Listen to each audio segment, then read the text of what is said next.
the flavor is. Come to Marlboro Country.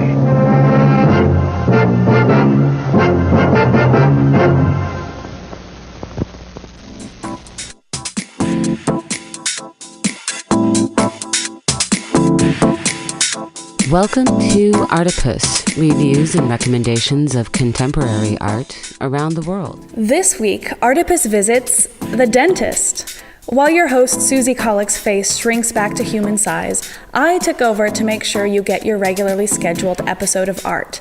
I'm Maggie Austin, and this week, Artipoeus visits Cowboys, the first shooting 1992, at Daimler Contemporary in Berlin. Potsdamer Platz in Berlin is an area which I've always found to be a bit off-putting, a consumerist landscape populated by large groups of teenagers and tourists, where the S-Bahn and the U-Bahn are awkwardly far apart, and the Sony Center's giant Starbucks disperses its wares into the surrounding area.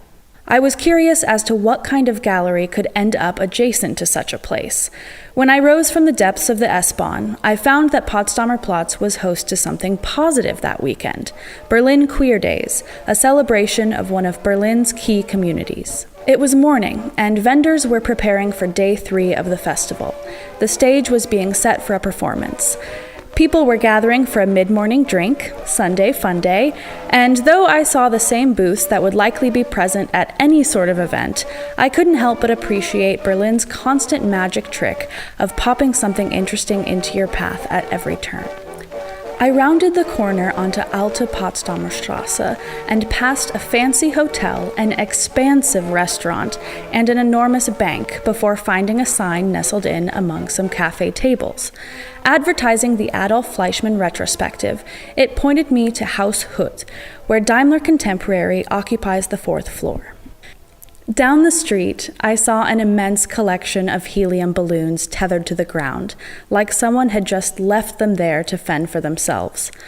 I know how you feel, balloons, I thought, as I looked at the large and ornate door to Haus Hut, which was locked and demanded a bell to be rung for entrance.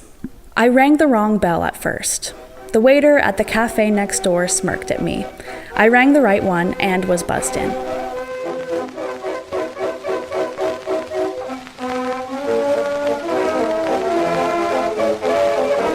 Built in 1912, the Haus Hut is an impressive and resolute building which has braved both the war and the wall. In its past lives, it has been a restaurant, a wine merchant's, a home, and a warehouse. It wasn't until I was doing research for this piece that the area suddenly made a lot more sense. I learned that all of Potsdamer Platz was owned by the same massive corporation. The Haus Hut and the whole of Potsdamer Platz was acquired by Daimler-Benz in 1990. The Daimler art collection makes a lot more sense too. Composed of approximately 2,600 works of art by 700 artists from around the world, this private collection is anything but skimpy. On their website, the company states that the purchase of art by emerging young artists is part of their, quote-unquote, corporate social responsibility. Could you hear the capital letters there? The majority of Daimler's collection is located in Stuttgart and Sindelfingen, where it can only be viewed by appointment. Since 1999, the Daimler collection has presented exhibitions publicly at Daimler Contemporary here at the Haus Hut in Berlin. Daimler Contemporary can be visited for free 7 days a week. As a young woman of meager income and limited time, I very much appreciated these last points. And so, as I ascended in the elevator to the 4th floor, I was able to leave my wallet and my watch in my purse and focus on what I came here to see. On the wall, it was explained to me that the two artists being shown simultaneously shared roots in Esslingen in Baden-Württemberg and had both produced well-known works during their time in the United States. Though the sign on the street had advertised the Adolf Fleischmann retrospective, I have to admit that when I got there, I was a bit more excited to see the work of Dieter Blum. While a sampling of Fleischmann's entire life was on display in the retrospective, the Dieter Blum exhibition put just a sliver of the artist's work on display, his 1992 photo shoot for Marlboro. That's right, cowboys. I come from Lincoln, Nebraska, and while my hometown may be largely populated by the university crowd, it's not unusual to find the occasional Rough Rider wearing a 10-gallon hat and cowboy boots in earnest. I was excited to catch a glimpse of home in the Bloom exhibition. Cowboys. The first shooting 1992, the wall informed me, and I was struck by the word choice.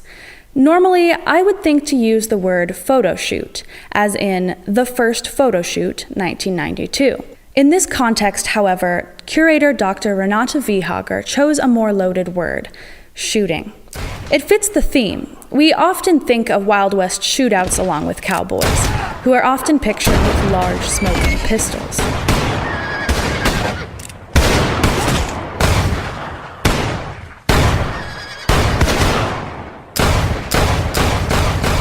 As an American, though, it's a word we've heard a lot lately, in an entirely different context. I wonder if this occurred to the curator, or if I am perhaps just not so well versed in the vocabulary used to talk about photography. I do believe, though, that the word would jump out to any pair of American eyes. In the doorway, the gallery has installed a pair of swinging wood panels that you must push through to enter, an obvious allusion to a pair of saloon doors. They definitely look like a Berliner's interpretation of saloon doors, though. No slats, no decoration, just plain wooden rectangles. I suppose that they wanted to keep the doors within the gallery's overall aesthetic. They're a fun idea, though, that turns the viewers into cowboys themselves. Nearest to the door, we see a cowboy getting a shave at a modern barber shop, still wearing his hat. There are a couple of cowboys sitting in a steamy washtub, too, reading the Wall Street Journal as a horse looks on. One cowboy reclines with a newspaper at a laundromat, another dressed as his twin smoking a cigarette by his side. There are some cowboys hanging out in front of a train, each carrying a pair of skis. And in one photo, there's a close-up of a mustachioed cowboy with a cigarette in his mouth and a sincere American smile that I've been missing during my time here in Germany. This first group of photos is fun. It's goofy, and it treats its subjects not as the butt of a joke, but as being in on the gag. Like I said before, it's not as though I see a cowboy every day when I'm at home in Lincoln, Nebraska, but when I do see them, they are often in this context, shopping at Walmart, heading to the dentist, or grabbing a coffee to go. It occurs to me that I never really noticed how funny this was until it was put before me in Bloom's photos.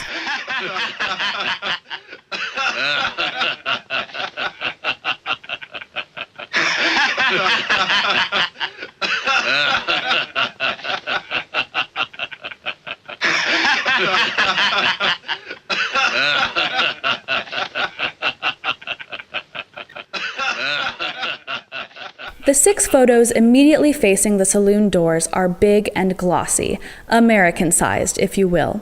The most striking of them all shows the silhouettes of 2 cowboys on their horses at sunset, reaching for a payphone.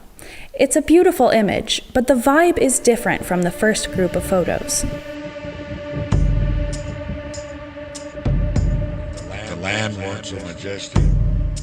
Intellectually, I know that the contrast between the imposing figures and the payphone should be funny, and in a way it is, but here it seems a bit sad too.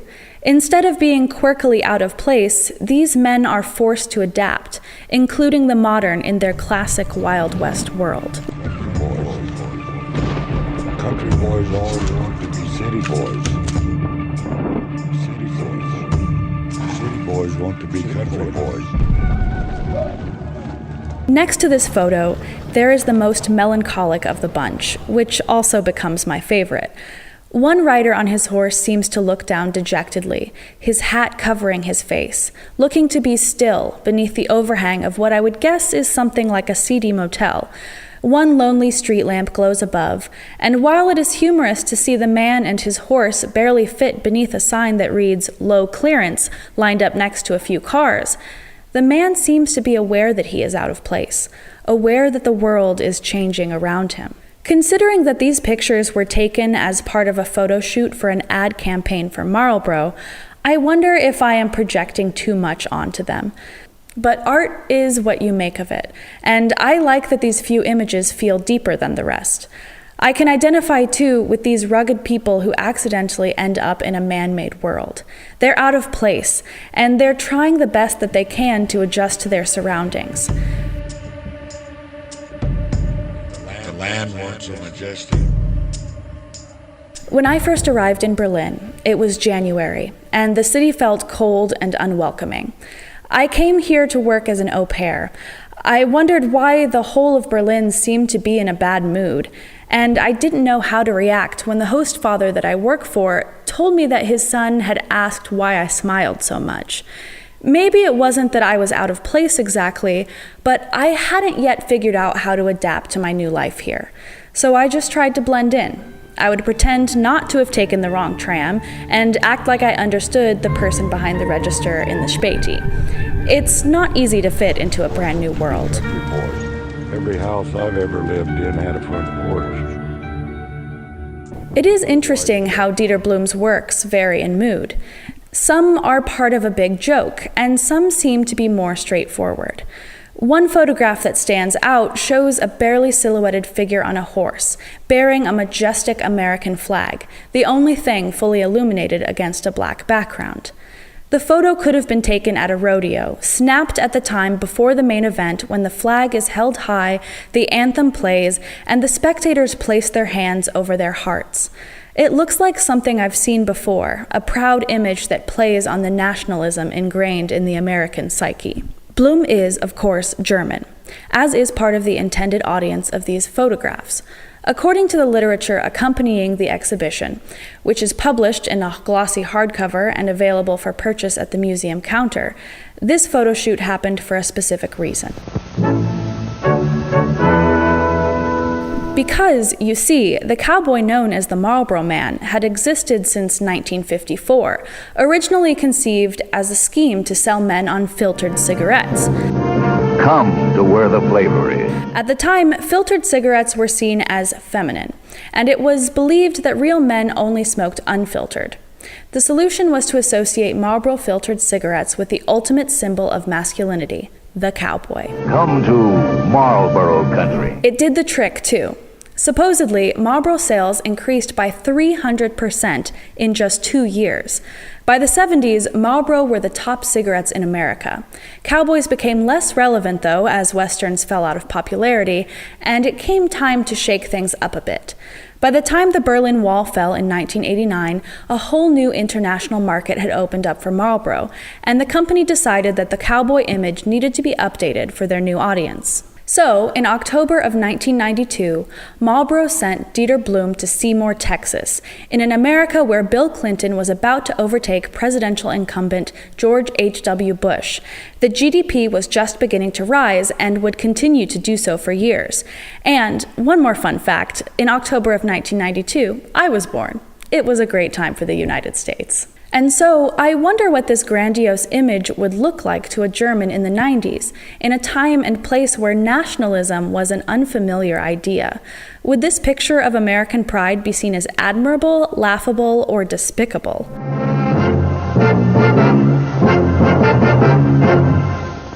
As I moved into the second room of the Bloom exhibition, I felt that I was coming to better understand the artist's view of Americana. In this room, the cowboy boiled down to an even more straightforward symbol. Here, the cowboy's masculinity was highlighted in every picture.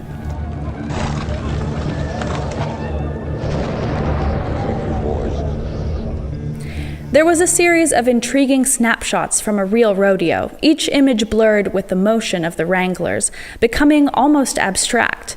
In one photo, a roped cow is yanked off of its feet, its legs pointed skyward. This series focuses on strength and power over animals. There are some photos highlighting the masculinity of machines, showing huge oil drills looming behind the cowboys, and powerful motorcycles displayed alongside horses. In one picture of a Harley and a horse, the cowboy isn't present, save for his distinctive shadow, always there to remind you of his dominance.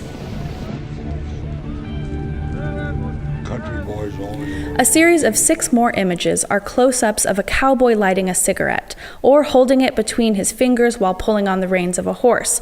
He's shirtless, despite the snow in the background. A pair of men have wandered into the room, and one of them points at the last picture. I think I hear him declare the cowboy to be sexy. It crosses my mind that more than one former Marlboro Man died of lung cancer.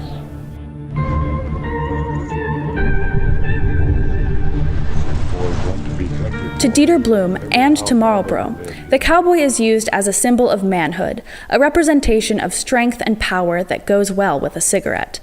The photos tell us that in the world of the cowboy, there's adventure, there's freedom, and you will be strong to stand alone.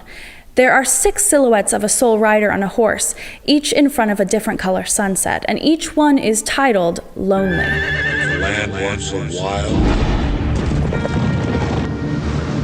would the men be so free? Here, to be lonely is to be strong. I come to the conclusion that Bloom isn't trying to make a statement about rugged American pride. He's just trying to advertise it. As it turns out, the images in this exhibition were never actually used for any advertisements. This was actually just a test shoot, designed to show the company what Bloom could do for their Marlboro Man. The photographer produced the images used in advertisements a few years later, and in the meantime, these first photographs were tucked away. A few emerged in galleries, but most of them have gone unseen until now. Now that they have come to light, they seem nostalgic, a romantic caricature of the old America. I think these are the kinds of images that come into the heads of Trump supporters who want to, quote-unquote, make America great again. While I enjoyed the wink of humor in the first few photographs and the hint of melancholy in those succeeding them, the last room of the Bloom exhibition is full of images that are just a bit too much to swallow. The latter photographs feel more like advertisements, not just for cigarettes, but for America as a whole. And even then, what you get isn't the real America, but the way that Bloom and Marlboro saw America and its history during one of its most prosperous eras. I'm lucky because I've always been where I want to be. Some people think that because we work on this land, we don't appreciate the beauty of it. As I push through the saloon doors once more and make my way toward the gallery's entrance, I'm thinking about how the exhibition surprised me. While some of Bloom's photographs tickled me, and a few were even somewhat moving, others were almost cartoonish in their exaggeration of the American male. Instead of warming me with familiarity, these photos made me miss the things that really make America my home. They were lacking in a feeling of real life, of real people in a real place. I should have seen this coming, as they are, after all, meant to be advertisements. So though I will probably revisit Bloom's low clearance someday, I don't see myself dwelling on the larger-than-life images presented toward the end of the exhibition. I thanked the woman at the desk and headed out through the heavy door. I pushed the button for the elevator and found myself feeling glad that I had chosen to brave the strange coolness of Potsdamer Platz to come here. I rode the elevator down, wandering back outside, and found myself again amidst the preparations for Berlin Queer Days. There were more people here now, and I noticed a booth decorated rustically and bearing a longhorn skull above a sign that read, Little Big Steakhouse. Okay, it made me laugh, thinking of I Dieter Bloom's slip into Cowboys. something a little bit more comfortable. Bitte, baby. The helium balloons were still there.